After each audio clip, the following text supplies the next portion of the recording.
Okay, so we are on part 4 of our reaction video to Rabbi Manis, however you pronounce it, with Peter. And they are just about to start a new section. I'm not sure what this one was about, but let's go back. It faded out, so let's just go back a little bit. You think? Maybe you'll do another intro later, but I'll do another intro. Yeah. Marriage coach. So what were we saying? A healthy person is not someone who has a high self-image. Of course. And it's certainly not someone with a low self-image. Of course. So But what are let's we say left with? let's say arrogance is the high. Right. But confidence, they should have confidence. Yeah. Without confidence you can't accomplish anything. Yeah. But confidence doesn't mean self-importance. Mm-hmm. It means capable. So the healthiest attitude towards self is boredom. Like somebody said, how do I know I'm ready to get married? Got a very simple test. When you wake up in the morning and you look in the mirror, if you're fascinated by what you see, don't get married. You have to be self-critical at all times. Not critical. Bored. I'm never bored. Yeah, I'm not getting this concept that he's trying to put out. Maybe he'll get into a little bit more of a detail as the video goes on, but I'm kind of like Peter right now. I'm just kind of like I'm not quite sure. That's a good self-image. Because you're busy. No, I can stay still. I've done 10-day meditations where there's nothing. I wasn't bored in that. It was hard, but I wasn't bored. What were you doing? What were you trying to Well, for the accomplish? first 3 days, our monkey minds are going thought to thought always, color to color, smell to smell. I want to remove all of that, and only by distilling my mind to that point where all of that's gone, can you reach this stillness and this so-called boredom. But even in that, I wasn't bored. You can pay attention to your breath for hours and get something out of it. Not self-importance. If that's what you get out of it, you're going in the wrong direction. What do you mean? If focusing on your breath makes you more important to yourself, No, focusing on your breath to remove. Look, we're like I said, even the Dalai Lama, has bad days, and I'm sure gets stressed out over things.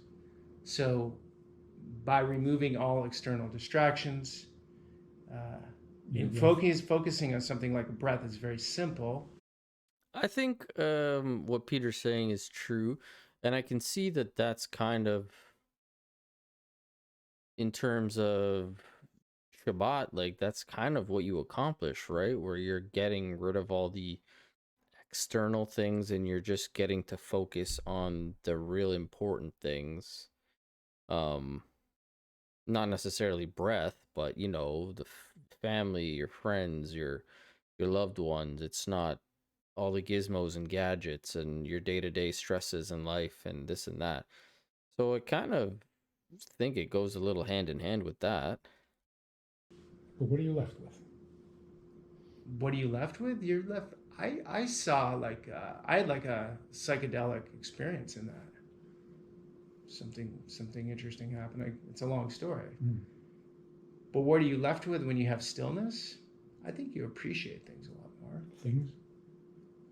Things could be elements, could be the sky, the sun, the color, the taste, whatever it is. It doesn't Just have to be not a yourself. materialistic thing. Well, what is the self? The self is poison. It's like you must love yourself before you can love someone else. True? I think you're setting me up for a trap. But I mean, that is what they say. They say that you can't fully love somebody else until you fully love and accept yourself. But yeah, I feel like he's setting Peter up for something. yes, I would say true. The only problem is no one needs to be told that. No one needs to be told to love themselves because they already love themselves way too much. A lot of people don't, though. They might say they do, but they really don't. They do destructive things against the self. And they say they hate themselves. But they don't. They're obsessed with themselves. A simple example. This woman said, I hate myself. I want to die. So last night, did you roll out of bed while you were sleeping by accident? She says, no. I said, how come? Even when you're unconscious, you're taking care of yourself. So love is a tricky word. Do they love themselves? Do they enjoy? No. But they hate themselves because they're so important. We don't need to be told to love ourselves. We need to be told to share some of the love we have for ourselves. Right. Right? That's the whole code of morality. Love yourself. Can you give it a little away? Yeah. You protect yourself. Can you protect someone else once in a while? So all your natural instincts are not meant for you. That is a huge lesson in life. So you feel like you're a conduit? You're just taking this message from God and you're pushing it out basically to the world? That's what kindness means. That's what generosity means. That's what charity means. That's everything. Yeah. So until someone does that, they're not going to live a fulfilled life? I don't know the right word to use because I know I might get myself in trouble. You're right. There's no. I don't know if I fully agree with you being. Maybe you're not solely a conduit, because I do agree that through you can spread kindness, spread charity, etc., etc. But I also think you are a conductor as well, because whatever you put out in the world, tends to come back. Like I've said before, like with every action has a reaction. And I don't think you should only do good things to have good things done to you. But I do feel like if you are a person who, lives their life in a certain type of way, you try to be good, you do good things, this and that, in the end, you probably will be repaid, that same way. That's not always the case, but I could kind of see both sides of that. Like, yes, you are a conduit, but you're also a conductor in the sense of you take things in as well as give off. And typically, I think if you give off something good, you'll get something good back. There's not that kind of contentment. Because as soon as you become self-conscious, you're uncomfortable. Even if you have a high self-image. But the fact that you're constantly aware, it's unnatural. So we're not built to be selfish. We're not. So you think Hasidim brings out that principle? Absolutely. Big Because topic. there's a very strict code of how to live by? It's not strict. It's liberating. Or outlined. Yeah. Okay. But it's meant to liberate you from anxiety, self-awareness, love yourself, hate yourself. Get past all that. Yeah, I mean, as I've mentioned before, I think like within the laws or the teachings, it kind of paints it out black and white for you, so there is no gray zone of you having to worry about this or worry about that. You always have the straight and narrow path of what you need to do, how it should be done, how to do it. And I mean, that does really reduce the error of, or the margin of error in a sense. But then somebody maybe can argue, what about free will? What about having decisions on your own and having the ability to choose to make those errors or learn from those errors, versus you're just told this is how you do it, and if you do it this way, you won't have the errors. But is that fulfilling? Is that happy? Will you be happy? Some people are, some people aren't. If you could just turn your brain off, kind of thing, and just kind of be like, not that you turn off your brain, because you obviously have to be conscious of what you're doing and, following the principles and all that. But if your mind starts to wander to something else, you can quickly be like, no, no, no, This is what you got to do, not that. Whereas some people wouldn't like that. Some people are like, hey, I'm gonna make my mistakes and hopefully I learn from them. Might make for a rougher life in the future, but I think some people value the ability to do that on their own terms versus not. Maybe that goes back to what he's saying about the self being poison. I don't know. There's much more to life. There is a lot less anxiety in culture in this neighborhood than San Francisco, where I live. Oh yeah. Big time. Oh yeah.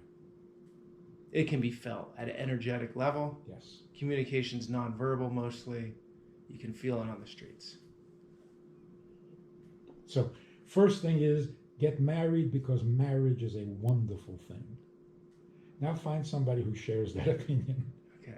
So in your first date, don't think, does he love me or does she love me? Do you love marriage? Otherwise we got nothing to talk about. The institution Yes. is like the Constitution. Yeah. I didn't try to rhyme that, but you know what I mean? Yes. It's like it's in stone. Yes. Yeah. No And if you don't- no amendments. I mean, yes, you want to be on the same page, I guess. If marriage is like a high watermark for you, and the other person, the partner does not believe in marriage, then yeah, forget about it. But I guess this goes back to him saying, you're not marrying her for her, or you're marrying her for her or him, say, for example. If you did value marriage, but you also value being with that particular person more, and you were okay, and they didn't want to get married, but you did, or you had the idea of getting married, but they didn't, I don't think you should just toss them away. But again, if your high watermark is the institution of marriage and they didn't want to, then yeah, don't waste your time with that. But I just don't think that that's how you should be looking at it solely. But that's just me again. Yeah, and if you don't believe in that, then don't get married. Just because you fell in love with somebody, you don't have That's why I didn't get married till 42. Yeah. So people can't become Hasidic who are not Jews. They just can't go. Yeah, you can. They can convert. They don't have to convert.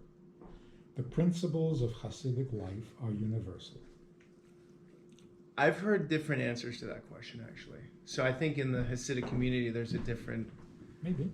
It's not set in stone, right? Right. There are different Hasidic philosophies, but Okay. So what are people supposed to do if they're not, say, Hasidic Jew, and they're not going to become Hasidic Jew? What do they? How do they navigate all these waters? replace the respect for marriage. Mm-hmm. Be more respectful to each other. And look for intimacy, not a performance. That's simple. You have to be Jewish. You don't have to be Jewish. No. Okay. Yeah, I mean, those are very good key tenets of a way to look at your relationships or relationship, I should say, and especially in your marriage and stuff like that. So I agree, those are all solid points. Good. Because most of the world isn't. So Right. you know, So if you want to get practical, yeah. if you want, you should be trying to achieve intimacy. It's not easy, because anything can come between you, and that kills the intimacy. Like a kid. Like a kid, or the television. Mm-hmm. How many people are being intimate with the television on? World Series? Yeah. What are you paying attention to? Right. So anything, any sound, so here's how you get a little closer to intimacy. Mm-hmm. First of all, you never attempt intimacy with the lights on. Only in the dark. Okay, yeah, see, I got the same face as Peter as soon as he said that. Interesting. Let me think about that. So only in the dark. Is that I mean, he'll probably get into it, but right away I'm thinking maybe that reduces the visual distractions of things around in the room, things around you, uh, your partner, and then through not seeing your partner or these distractions, you can focus then on just becoming more one, as he keeps pointing out. Maybe. Why? So that you don't see anything, Okay. not even each other. So you just feel it instead of you take out a sense. I can only see things. Ah. So if I look at you, I don't see you, I see something about you. Like you're growing a pimple on your nose. Thank you. and there goes the intimacy. Right? It's funny. You really should do something. Your eyebrows are They're anything bushy. you see, even if you like what you see, you're distracted from him or her. So, no lights. Okay. Look, I remember, I'm not that old, I remember the old TV shows like I Love Lucy, All in the Family. You knew that they were going to be intimate because they turned off the lamp. And that was not just because they couldn't show. Well, that's what I was gonna say. That's because typically on TV you couldn't show them getting undressed or jumping into bed together, right? That was kind of the signal, the sign being like something private's about to happen. But I guess that's where he's going with that. That was the normal behavior in most homes. You turn off the lamp and then you're intimate. Who introduced this notion of having intimacy when the lights are on? I don't know. Hollywood? Pornography. Okay. Because you can't Hollywood. take pictures in the dark. So it's a new Yes. phenomenon? Really? Yeah. The last century? Yeah. Huh. So, dark. Don't see anything. Not a nice little candlelight or No. And no music. There's a famous joke about the record was playing and it skipped.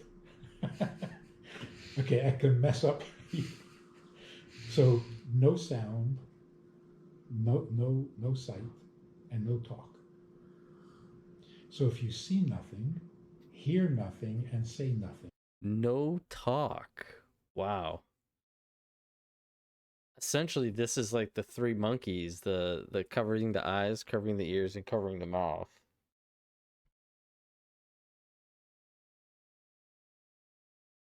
No talk. I think that would be such a strange experience. I mean, I can get on board with no sight or sound, but the no talk seems interesting. I could see both sides. Like I could see the benefits of it, but I could also see the maybe uncomfortability of a situation now, especially if that's not the kind of practice that you've done. Like I'm thinking, say I wasn't with my wife and I was practicing this, and I wasn't Jewish, because he's saying you don't have to be Jewish to follow these rules, right? And I met another girl, and I went to go, be intimate with her, and I turned off the lights. I didn't put any music, but I didn't say anything. I think she probably would be a little freaked out. Obviously, that's a specific situation where maybe she doesn't also practice these same tenets. So yes, it would be a little bit weird for her, but uh yeah, that's very interesting. Where's your mind gonna go? to the feeling. To who you're with. So everything else is a distraction of some sort. Yes. And when you think about it, it's pretty powerful. Right. I will try this, Rabbi. I thought a candle was a good thing to. A candle is a good thing to get into the mood. Yeah. But you got to get past the mood Yeah, that's true. It sets the romanticism in the air, and then I guess once you're about to get in there, you wanna reset it. Okay, you know what? I think I'm gonna stop this part here. You guys let me know in the comment section below, as always, what you guys thought about this specific part. Um, I'm gonna jump right into the next one, so stay tuned. And yeah, thanks for tuning in, guys.